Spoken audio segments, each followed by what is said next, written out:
que nos hables al corazón, que me des palabra de lo alto de tu corazón, Señor, y que podamos ser ministrados por tu Espíritu Santo, en el nombre de Jesús. Amén. Tome su lugar, por favor, hermanos. Gloria a Dios.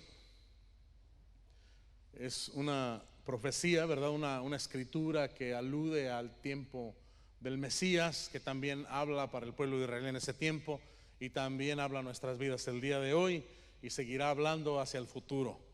Este capítulo 49, ¿verdad? Habla del siervo de Jehová, Israel, el siervo de Jehová. Y en esta noche quisiera hablar un poquito acerca, ¿verdad?, de lo que se siente trabajar en vano.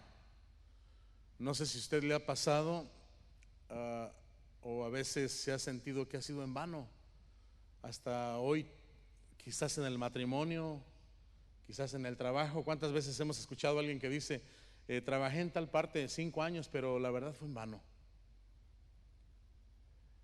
En la Biblia encontramos, hermanos, esta palabra varias veces, dicha por personas que a veces uno no lo puede creer, que ellos dijeron, a la verdad ha sido en vano, a la verdad no he tenido provecho, a la verdad he gastado mis fuerzas y no veo ningún resultado. Aún dentro de la iglesia, ¿verdad? Dentro del ministerio, dentro de la familia. En la Biblia encontramos muchos ejemplos. Si recordamos, ¿verdad? Por ejemplo, Elías se sintió, ¿verdad?, que realmente era en vano. Él le dijo al Señor, mejor llévame, mejor quítame la vida, porque no tiene sentido seguir viviendo. Se sintió que había sido en vano cuando él había hecho mucho. Dios lo había usado y lo quería seguir usando grandemente. Pero hay un punto, hermanos, donde a Satanás le gusta que nos estacionemos, y es que nos sintamos fracasados. ¿Por qué? Porque es una etapa de la vida donde somos capaces de olvidarnos de Dios, donde somos capaces de confiar en algo más, donde somos capaces de tomar decisiones absurdas que van en contra de la palabra del Señor, que perjudican a nuestras vidas.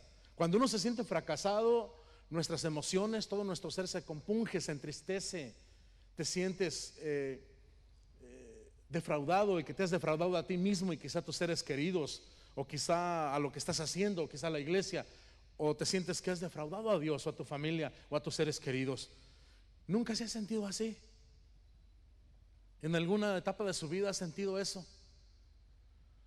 Aún los grandes hombres de Dios, hermano, llegaron a sentir eso. Porque es el tiempo donde Satanás más aprovecha para que el jovencito, para que la jovencita, para que el esposo, para que la esposa, con un potencial poderoso en el Señor, empiecen a poner su mirada en sus fracasos, que empiezan a ver lo que no han logrado.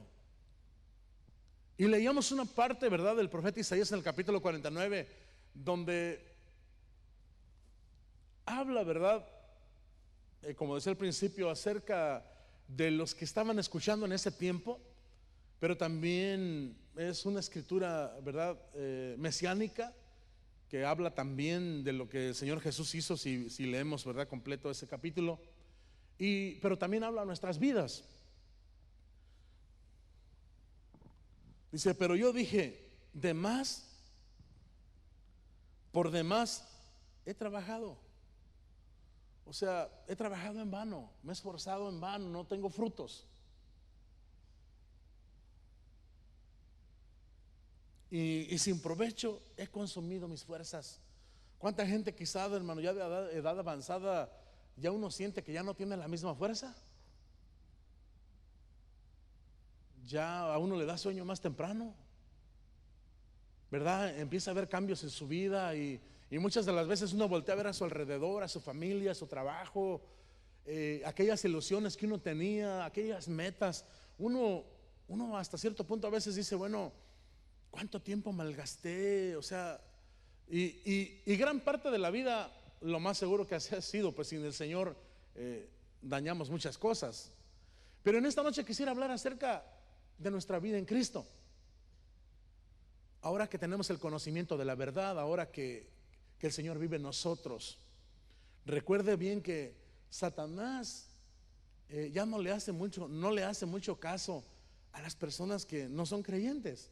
Él se enfoca en aquellos que tienen esperanza, en aquellos que le han dado su corazón al Señor, en aquellos que empiezan a caminar en el camino del Señor, en aquellos que se están esforzando por leer, por creerle a Dios, por vivir para Dios, por aquellos que sienten el temor de Dios.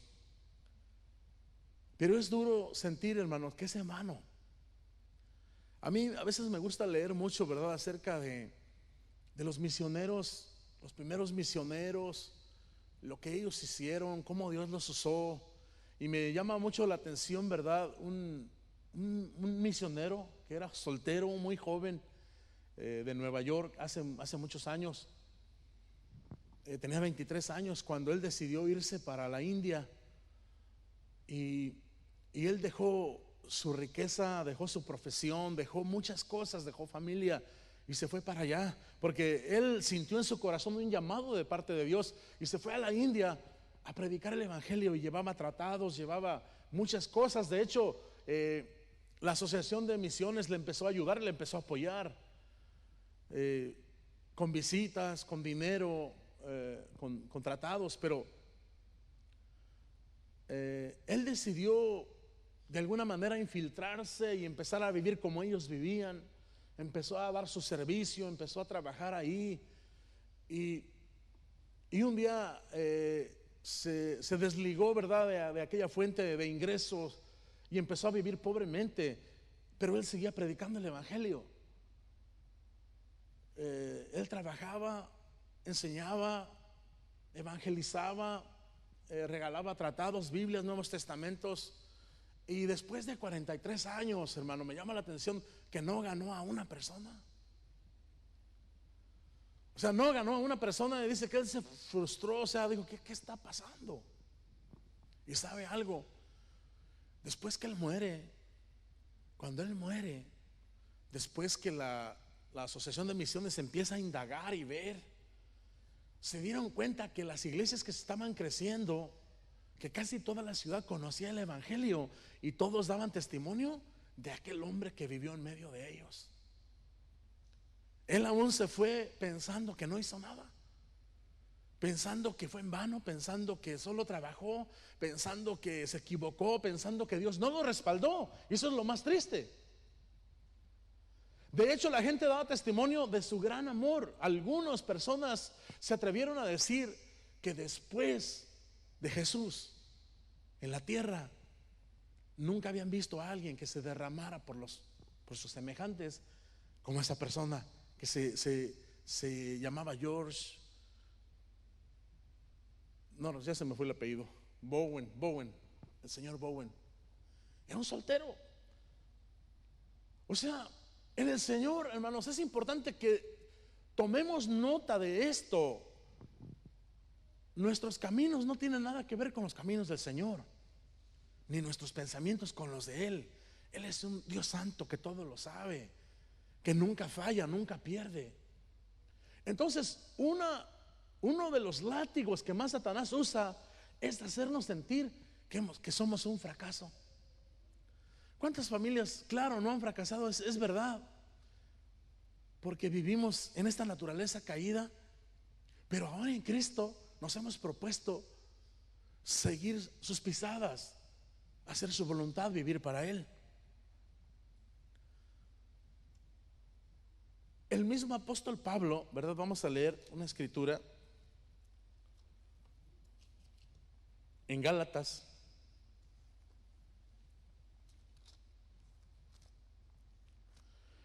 en el libro de Gálatas, en el capítulo 4.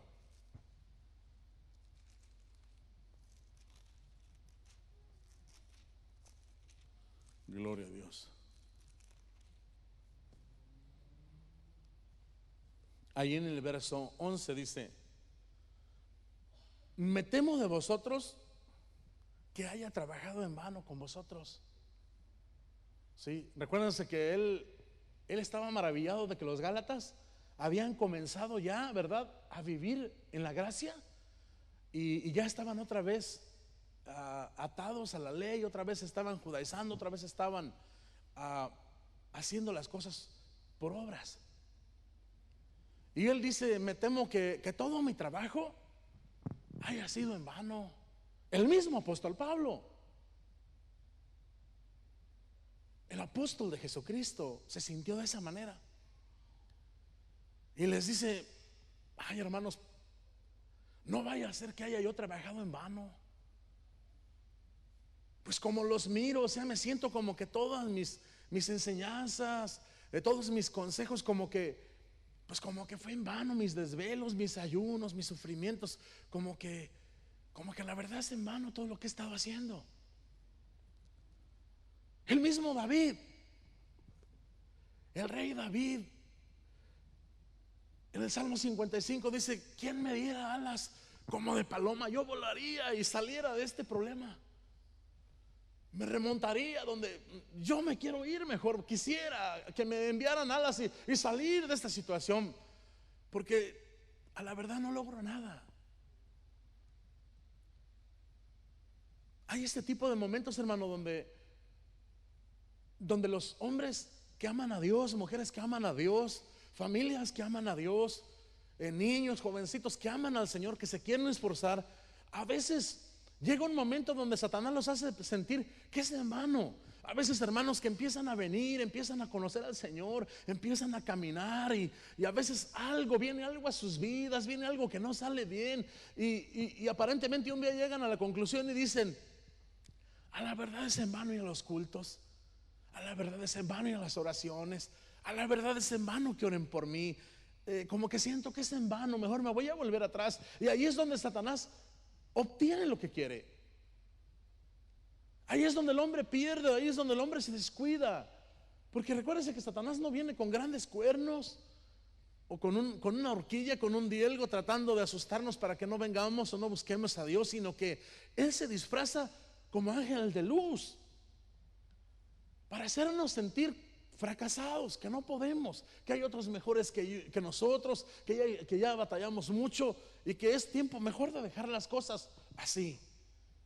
¿Usted nunca ha sentido el desánimo, aún siendo cristiano, siendo creyente? ¿No ha sentido que trabaja a veces en el ministerio, se esfuerza con los niños, se esfuerza en la música, se esfuerza predicando, se esfuerza enseñando, se esfuerza trabajando, se esfuerza presidiendo, se esfuerza planeando, y de repente ve que pone y trabaja, corre, le ora a Dios, ayuna, planea y le vuelve a orar a Dios, y ahí está y de repente mira que como que siente que fue en vano? Y a veces hasta dice: ya mejor no lo voy a hacer. Ya mejor no lo voy a hacer porque veo que no funciona, como que no es apreciado, como que Dios no está conmigo, como que Dios no me está respaldando, como que no siento a Dios, Dios no me está hablando. ¿Nunca se ha sentido así? Donde en ocasiones solo se queda quieto y Dios no le habla, Dios no le dice nada.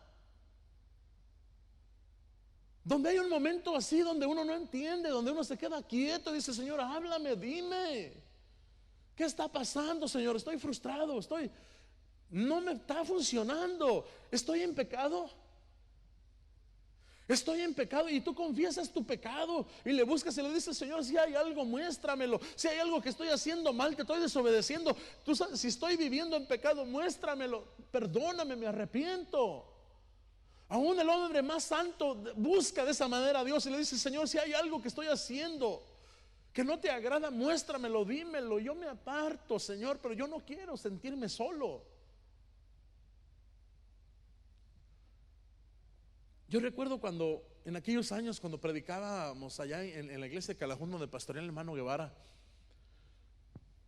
recuerdo que cuando comenzábamos había una hermana que ella se congregaba en la iglesia del pastor Elías en ese tiempo de la profecía de Calajún. Algunos yo creo que se recuerdan de ella, ¿verdad? Una hermana de fuego, que se gozaba, ¿verdad? Y siempre orábamos al final, ¿verdad? Y era una de las que siempre oraba por mí, siempre estaba intercediendo, nos apoyaba en oración. Y a veces cuando estábamos ministrando, que en los cultos, a veces ella se me acercaba y me decía: hermano, ora por mi familia. yo soy la única cristiana. Hablando con ella, a veces me daba cuenta que su marido no era cristiano, y sus hijos se reían de ella, y su marido, cuando ella llegaba del culto, le cerraba la puerta y la dejaba fuera de su casa. Y aun cuando hacía frío, ella se quedaba allí, no le hablaba a nadie para no darle molestias a nadie, y se quedaba fuera y esperaba hasta que él se iba a trabajar para que le abriera otra vez la casa, y entraba. Y me recuerdo que en algunas ocasiones, mientras estaba yo ministrando, se me acercaba y me decía: hermano, ¿qué diste, Dios? Yo necesito una profecía, yo necesito que Dios me hable, ¿qué está pasando? Y ella decía: Señor, háblame, dime. Ellos no cambian, no hay nada, o sea, algo no está bien. Y yo también no entendía lo que estaba pasando. Pero un día ella partió con el Señor. Uno de esos días el Señor se la llevó. Y el día que el Señor se la llevó, hermano, desde el día de su funeral, ese día Dios se encargó tocar gran parte de su familia. Se dieron cuenta que ella servía al Dios del cielo. Para muchos quizá demasiado tarde, pero ella no lo miró. Pero no fue en vano. Sus oraciones no fueron en vano. No trabajó en vano. Porque lo importante es estar en el Señor, hacer la voluntad de Dios. Aunque muchas de las veces no comprendamos o no satisfagamos nuestros propios deseos como personas. Aunque muchas de las veces nuestras metas y nuestros anhelos se cancelen, se cierren. Aunque muchas de las veces a los lugares donde queremos ir o lo que queremos planear los tengamos que dejar a un lado. No es en vano. ¿Cuántas veces los padres, hermano, se esfuerzan a querer sus hijos en el Señor? Y desde muy temprana edad oran y oran y oran y ayunan por ellos, y se presentan siempre delante del Señor, así como Job. Siempre les dan consejos, por la noche siempre oran con ellos.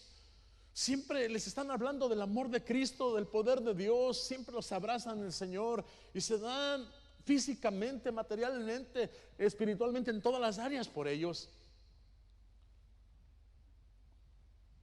Y a veces cuando los mira en rebeldía, los mira que no responden, los mira que no sienten nada. A veces ¿cuántos padres podemos sentir y decir: ¿qué está pasando, Señor? ¿Dónde estoy fallando? ¿Qué he hecho de malo? Y Satanás dice: no sirves como padre, no sirves como madre, eres un fracaso. ¿Por qué enseñas? ¿Por qué predicas? ¿Por qué tocas? ¿Por qué cantas? ¿Por qué andas haciendo tantas cosas? Eres un fracaso, no sirves. ¿Cuántas veces como matrimonio pasa lo mismo? Algún hermano, alguna hermana que por alguna razón su esposo, su esposa no ha venido al Señor, y le sirven a Dios de todo su corazón y se están guardando para Dios y le están esperando en el Señor y le aguantan muchas cosas al cónyuge y están demostrando el fruto del Espíritu en su vida, y Dios está manifestando en sus vidas. Pero de repente le preguntan a Dios: Señor, ¿qué está pasando? ¿Qué está sucediendo con mi vida? Hay algo que no está bien en mi vida, ¿qué está pasando? Y es allí donde Satanás le gusta, y él está esperando que se mueva la última roca, el último fundamento, para que caigamos y nos desplomemos. El mismo Jesús sintió eso.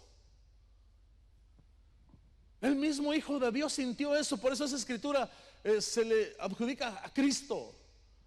Esa escritura que leíamos, ¿por qué? Vamos a leer un poquito más en Isaías 49.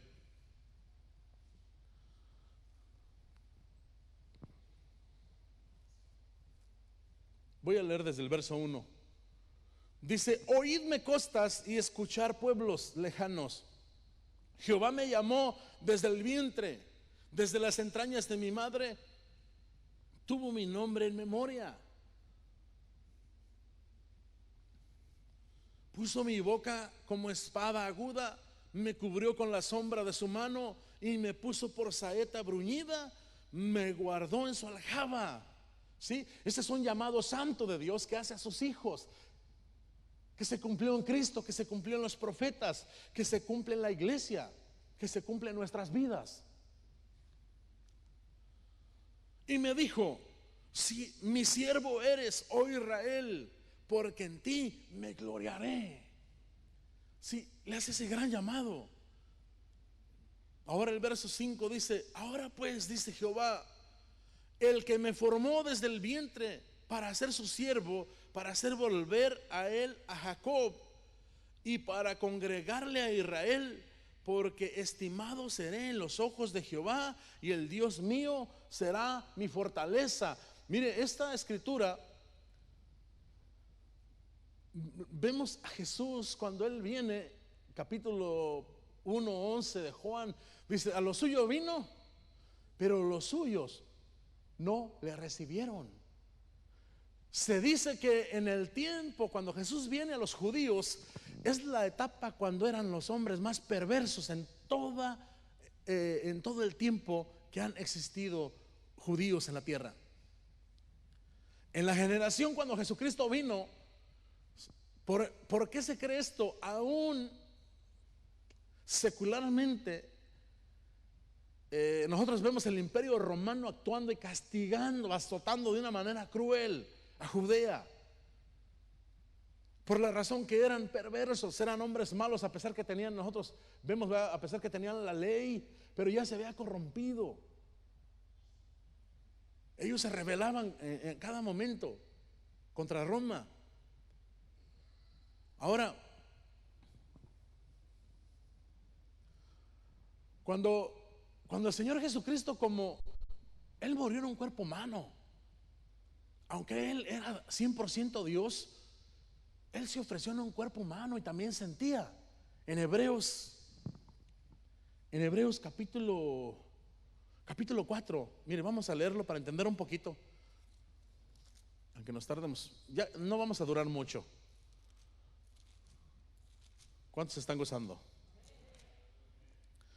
Hebreos capítulo 4,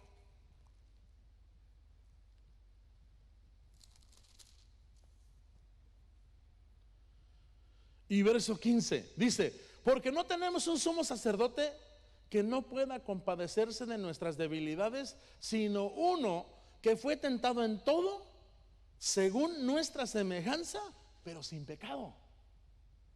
O sea, todo lo que enfrentó lo enfrentó en nuestra semejanza de carne, como persona, pero no pecó.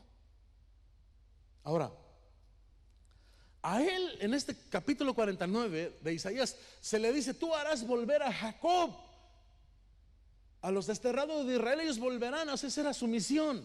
Ahora, cuando vemos allá en Mateo 23, cuando Jesús se acerca a Jerusalén y dice: oh Jerusalén, Jerusalén, que matas a los profetas y apedreas a los que te son enviados. Dice: cuántas veces quise juntarte como la gallina junta sus polluelos, pero tú no quisiste. Ese fue uno de los golpes más duros que Satanás trajo al ministerio de Jesucristo, para que él viera un fracaso. Ahora, cuando es llevado a la cruz, cuando es entregado, sus discípulos, sus mejores amigos lo abandonan. Aún aquel que se levantó y dijo: aunque todos te abandonen, yo no me voy a ir, es más, mi vida daré por ti. Todos se fueron. ¿Nunca se ha sentido solo así? ¿Nunca se ha sentido que de repente todo el mundo está con usted y de repente cuando vienen las cosas duras se desaparece? Hasta el gato se desaparece. Sí. Todo el mundo se va. No hay señal, no contestan en el teléfono, todas puertas se cierran. De repente, hermano, se quedó solo. Y él, cuando fue a la cruz, aún antes de ir a la cruz en Getsemaní, nosotros podemos ver la angustia que él sentía. Pues le dice: Padre, si quieres, pasa de mí esta copa. ¿Qué sentiría? O sea, bueno, en ese momento, en su cuerpo humano, leímos en Hebreos. Pero al momento de ir a la cruz y al momento que eso no fue lo más duro. Lo más duro es cuando Dios lo deja. Dice que por un momento Dios lo dejó y le dijo: Padre mío, ¿por qué me has desamparado? ¿Sí? ¿Por qué me has dejado? ¿Por qué me soltaste? Si lo he hecho bien, he corrido bien, Señor. Tú sabes que he sido obediente, tú sabes que me he esforzado, tú sabes que he confiado en ti, tú sabes cómo ha sido mi corazón. ¿Por qué me sueltas ahora?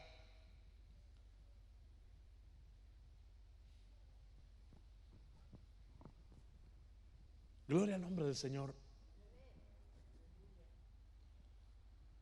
El mismo Cristo sintió esto. Los hombres de Dios, si buscamos a cada uno de ellos, a Abraham, a Isaac, a Jacob, si empezamos a leer más, yo solamente traje algunos ejemplos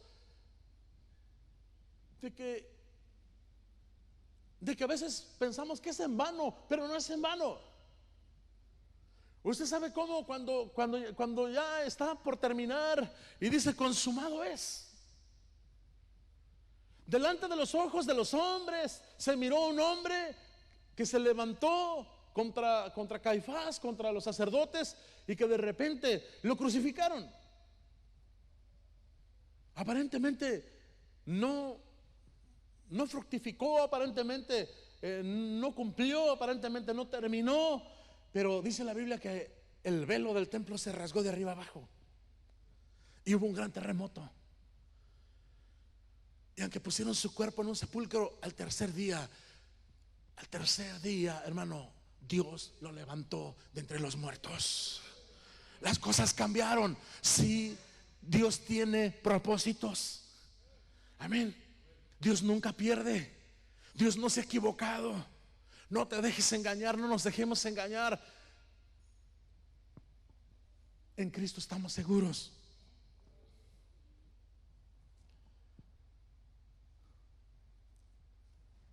Los cristianos en Corea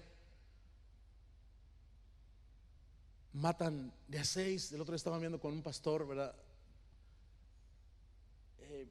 Ellos tienen una misión cerca de ahí, y cada vez que matan de a 6, 30 por semana cristianos. Y cuando los hermanos les mandan cartas o les mandan versículos o mandan algún texto o algún correo, les dice: no oren para que no nos maten, oren para que Dios nos dé fuerzas, oren para que no nos echemos para atrás, oren para que el Señor nos sostenga en el momento que nos decapitan, en el momento que nos dan muerte. Y los misioneros dicen: ¿sabes por qué? Porque por cada uno se convierten como 30 más. Cada vez que matan a un cristiano, los mismos soldados o la gente que mira va y le toca a los que saben que son creyentes y les dice: ¿sabes una cosa? Yo quiero servir a tu Dios. Yo quiero servir a tu Dios. No nos desanimemos, hermanos. Falta poco para que Dios empiece a mover esta tierra. Falta poco para que esta tierra tiemble como borracho. Y entonces, hermano, estaremos allí esperando. Amén. La promesa de Dios es sí y amén. Y si algo no funciona, es por la parte humana de nosotros. Pero Él es fiel y verdadero, es inconmovible, Él no tiene sombra de variación. Él es el Todopoderoso, el que era, el que es hoy y el que será por los siglos de los siglos y nunca pasará. Él es eterno, Él es nuestro Dios. Amén. Voy a leer una última escritura. Primera de Corintios.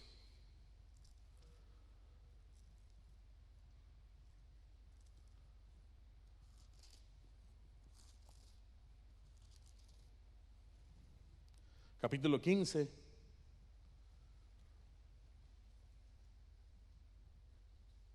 Verso 58 dice,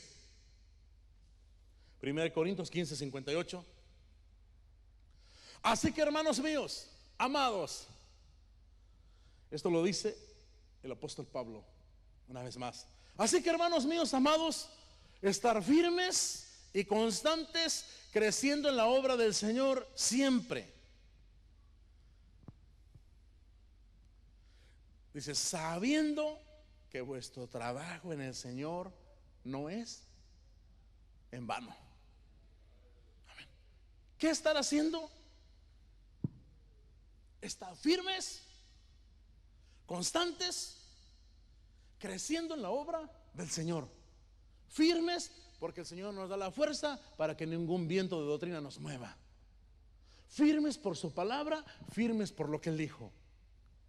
Aunque las cosas no cambian a nuestro alrededor, Dios está más interesado en cambiarme a mí, en tratar conmigo, que cambiar las circunstancias que me rodean. Firmes, voy a permanecer firme. Aunque por el momento mi familia no cambie, aunque no vea un adelanto, voy a estar firme. Dice: hermanos amados, queridos, estén firmes. También estén constantes, no sean vagos.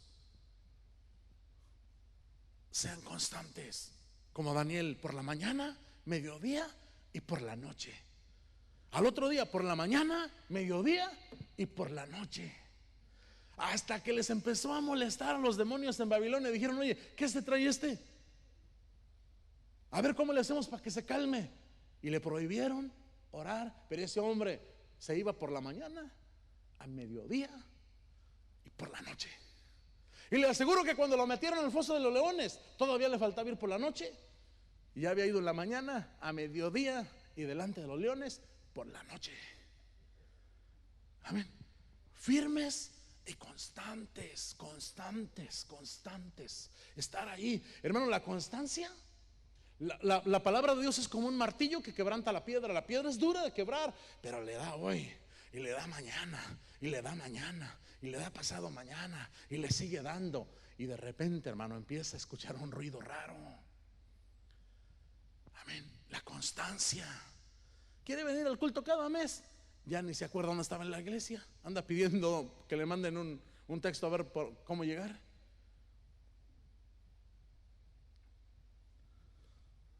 Y creciendo en la obra del Señor. ¿Sí? Crezcamos. Hermano, los negocios crecen. Es una bendición que los negocios crezcan, ¿no? Es una bendición todas esas cosas. La familia crece, es una bendición que crezca, ¿verdad? Algunos dirán: no, no, tranquilo, hermano. Es una bendición también.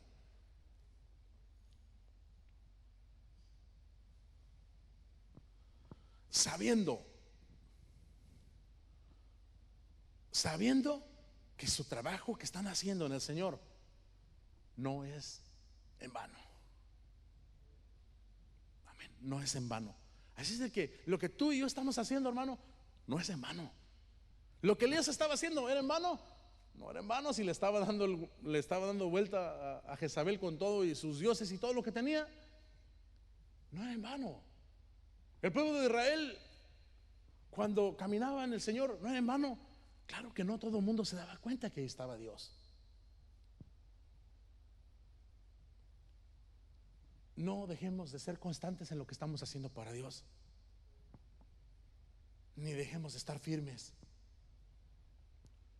Si alguien había pensado decir: no, pues yo creo que es en vano lo que hago, es en vano orar, es en vano levantarme temprano, es en vano.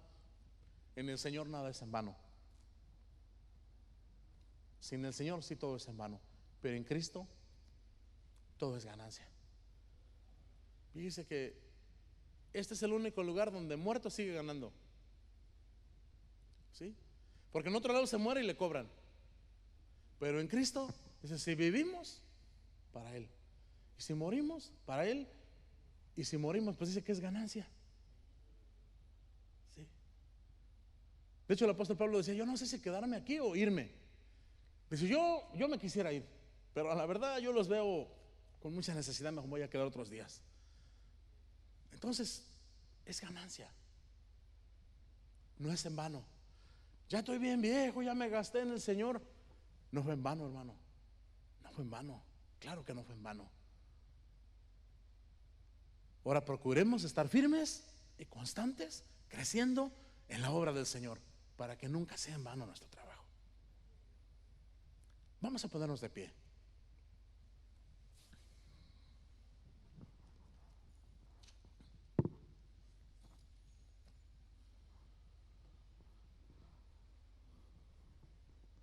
Dice que no nos cansemos de hacer el bien, porque en el momento de Dios segaremos. Vamos a darle gracias a Dios. Buen Dios y Padre, gracias te damos en esta hora. por tu amor y misericordia. Gracias por tu palabra. Gracias, Señor, porque tú hablas a nuestros corazones y esta palabra nos levanta, Señor, nos unge, nos capacita para seguir peleando la buena batalla. Yo te ruego en esta hora, allí donde están mis hermanos, Señor, que aquel que pida, Señor, aquel que habla a ti, Señor, pidiendo respuesta de lo alto, que tú le toques en esta hora, que tu Espíritu Santo hable a su corazón y que reciba fuerzas nuevas, que reciba esa fortaleza de lo alto, que la visión que tú has puesto en sus ojos, en su vida, en su corazón, sea aclarada y que su alma reciba este levantamiento, Señor, por tu Espíritu Santo para seguir viviendo para ti.